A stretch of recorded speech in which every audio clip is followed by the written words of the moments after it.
શહેરમાં દીપડો કૂવામાં પડતા વન વિભાગ દોડતું થયું। અમરેલી શહેરમાં વારંવાર દીપડાના આટાફેરાથી લોકોમાં ભયનો માહોલ છે।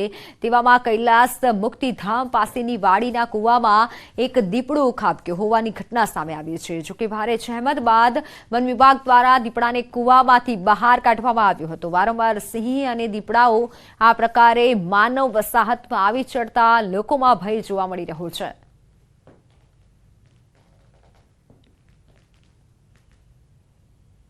વાડી વિસ્તાર છે એમાં આજ સવારે અમે આવ્યા ને ત્યારે અંદરથી અવાજ આવતો હતો એટલે જોયું કૂવામાં તો એક દીપડો અંદર પડેલો હતો અને એક દીપડી હતી। દીપડી તો ભાગી ગઈ હતી તરત અને દીપડો અંદર પડી ગયેલો જોવા મળેલો હતો। પછી તમે શું કર્યું? પછી જંગલ ખાતામાં જાણ કરી છે એટલે એ લોકો 9:30 અમે જાણ કરી અને એ લોકો તરત આવી ગયા અને કલાક દોઢ કલાકનું રેસ્ક્યુ કરીને એ લોકો દીપડાને કાઢીને લઈ ગયા અહીંથી। ત્યારે દીપડો કૂવામાં પડી ગયેલો હોવાના મેસેજ મળતા અમો તથા અમારો સ્ટાફ રેસ્ક્યુ સ્ટાફ સાથે સ્થળ પર પહોંચી અને આ દીપડાનું રેસ્ક્યુ કરેલ છે। આ દીપડાનું રેસ્ક્યુ કર્યા બાદ હવે અમે ઉપલી અધિકારીની સૂચના મુજબ એનિમલ કેર ક્રાકચ ખાતે લઈ જવામાં આવશે। અમરેલી જિલ્લાના રેવન્યુ વિસ્તારમાં પશુઓના આટાફેરા વધ્યા છે। જાફરાબાદના કાગબદર ગામમાં દીપડો આવી ચડ્યો। સિંહ અને દીપડાઓ શિકારની શોધમાં છાશવારે ગ્રામ્ય વિસ્તારોમાં ઘૂસી જાય છે। માનવ વસાહત તરફ દીપડાઓની અવરજવર વધતા સ્થાનિકોમાં ભય ફેલાયો છે। દીપડો ગામમાં દાખલ થતો હોય તેવા લાઈવ દ્રશ્યો મોબાઈલ કેમેરામાં કેદ થયા છે।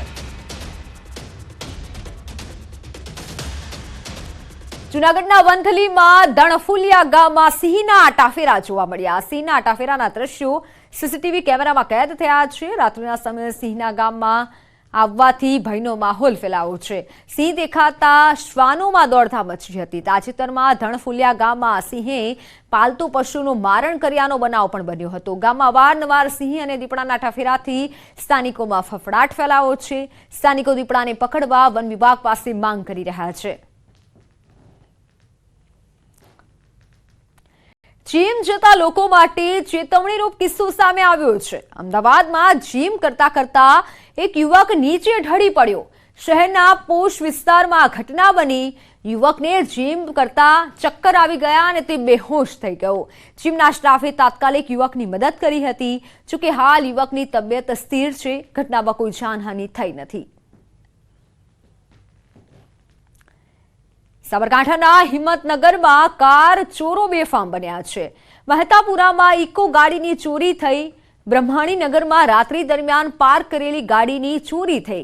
કાર ચોરીની ઘટના સીસીટીવીમાં કેદ થઈ છે। કાર માલિકે બી ડિવિઝનમાં ફરિયાદ નોંધાવી છે। ચોરીની ઘટનાને લઈને પોલીસ પેટ્રોલિંગની માંગ કરાઈ છે।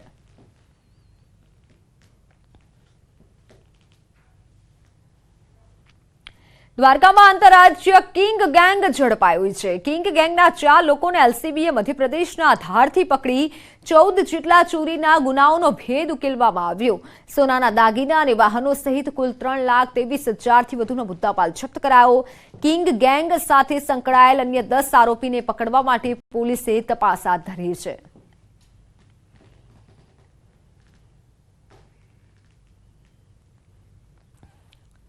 ગળામાં પતંગનો દોરો ભરાવાથી વધુ એકનું મોત નીપજ્યું છે। નડિયાદથી ફતેપુરા રોડ પર એક્ટિવા લઈ જતી યુવતીના ગળામાં પતંગનો દોરો ભરાવાથી મોત નીપજ્યું।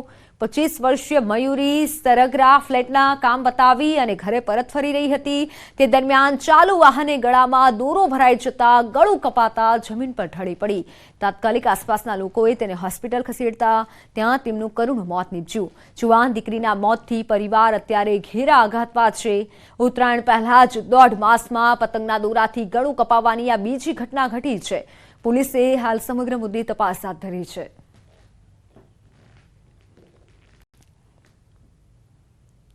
મારી છોકરી કામ કરવા આવતી હતી ફ્લેટમાં વાણિયા વડે અને કામ કરીને ઘરે જતી હતી તો ગળામાં દોરો ભરાયો।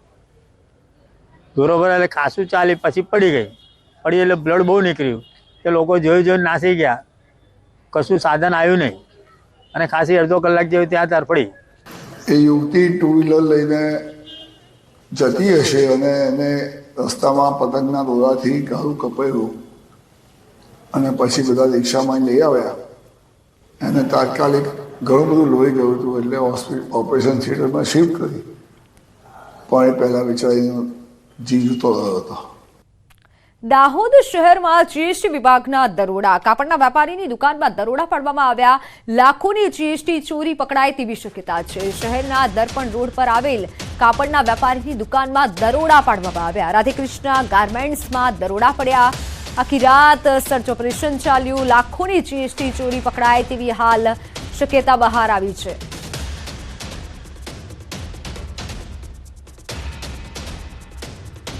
બનાસકાંઠામાં પાલનપુર પાલિકાએ કડક કાર્યવાહી કરી છે. પાલનપુર ડીસા હાઈવે પર આવેલી એરોમા કંપનીને બાકી વ્યવસાય વેરાના કારણે સીલ કરવામાં આવી છે. 50 જેટલી બાકી વેરાના કારણે પાલિકાએ કંપનીને સીલ કરવાની કામગીરી હાથ ધરી છે.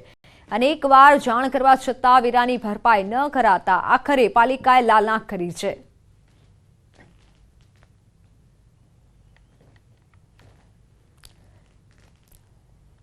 બનાસકાંઠાના ધાનેરાની નાની ડુગડોલ પ્રાથમિક શાળાનો મામલો.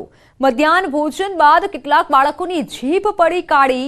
બપોરના સમયે ભોજન આરોગ્યા બાદ બાળકોમાં અસર જોવા મળી. અંદાજે 50 જેટલા બાળકોએ ખીચડી ખાધા બાદ તેઓની જીભ કાળી પડી ગઈ હોવાનું જાણવા મળ્યું છે.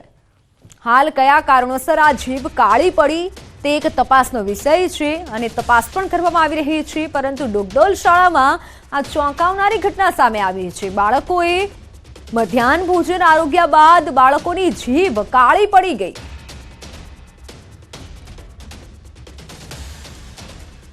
ખીચડી ખાધા બાદ બાળકોની જીભ આ રીતે કાળી પડી હોય તેવું હાલ સામે આવ્યું છે. ઘટનાને જાણી જે પ્રમાણે તપાસ કરવામાં હાલ તો આવી રહી છે. અંદાજે 50 જેટલા બાળકો હતા જેઓએ મધ્યાહન ભોજનમાં આવતી ખીચડી આરોગી અને ત્યારબાદ આ તમામ બાળકોની જીભ કાળી પડી ગઈ. કયા કારણોસર હાલ આ જીભ કાળી પડી તેને લઈને તપાસ હાથ ધરાઈ છે. ઓનલાઈન પર સંવાદદાતા કિશોર જોડાઈ ચૂક્યા છે. કિશોર, હાલ આ બાળકોની જીભ કઈ રીતે કાળી પડી છે, કયું કારણ સામે આવ્યું છે? ચોક્કસથી મિત્તલ, આપણે જણાવી દઉં કે જે નાની ડુગડોલ કરીને ધાનેરા તાલુકાનું જે રાજસ્થાન સરહદને અડીને આવેલું ગામ છે, જે આગળ ગઈકાલે બપોરના સમયે જ્યારે મધ્યાહન ભોજનમાં ખીચડી બાળકોએ કાઢી હતી અને તે બાદ તેમ 50 જેટલા બાળકોની જીભ કાળી પડી હતી, ત્યારે આરોગ્યની ટીમ અને મધ્યાહન ભોજન મામલતદારની ટીમ ત્યાં સ્થળ પર પહોંચી હતી. તપાસ હાથ ધરવામાં આવી હતી અને પ્રાથમિક તપાસમાં એવું સામે આવ્યું હતું કે આયોડિન યુક્ત જે મીઠું છે તેના લીધે કદાચ જીભ કાળી પડી હોઈ શકે. પરંતુ આ સમગ્ર મામલે ફૂડ વિભાગને પણ જાણ કરવામાં આવી છે અને ફૂડ વિભાગની ટીમ પણ આજે સ્થળ પર પહોંચીને નમૂનાઓ લેશે. તે બાદ જ સામે આવશે કે બાળકોની જીભ કાળી પડવાનું કારણ શું છે.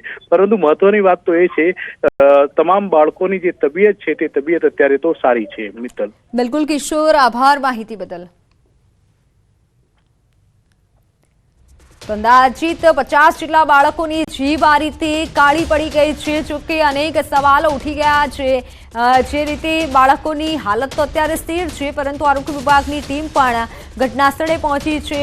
કયા કારણોસર આ જીભ કાળી પડી હોય તે કારણ શોધવા માટે હાલ તો આરોગ્ય વિભાગ એક્શનમાં આવ્યું છે. અંદાજિત 50 જેટલા બાળકો હતા અને આ બાળકોએ ખીચડી આરોગી. મધ્યાહન ભોજનમાં આવતી ખીચડી લીધા બાદ આ રીતે જીભ કાળી થઈ છે. બનાસકાંઠાની આ ઘટના ડુગડોલ શાળામાં ચોંકાવનારી ઘટના સામે આવી છે, જેમાં મધ્યાહન ભોજન બાદ બાળકોની જીભ કાળી પડી ગઈ છે. જે દ્રશ્યો પણ સામે આવ્યા છે. હાલ તો આરોગ્ય વિભાગ શાળાએ પહોંચ્યું છે અને તમામ બાળકોના સેમ્પલ લીધા છે. કારણ જાણવાનો પ્રયત્ન કરવામાં આવી રહ્યો છે. તપાસ હાથ ધરવામાં આવી છે કે કયું એવું કારણ હોઈ શકે કે બાળકોની આ રીતે જીભ કાળી પડી હોઈ શકે. જોકે હાલ જો ઘટના વિશે વાત કરવામાં આવી, 50 જેટલા બાળકો હતા કે જેઓની જીભ કાળી આ રીતે પડી છે. જોકે અનેક સવાલો એવા પણ થાય છે, કારણ કે આ બાળકોએ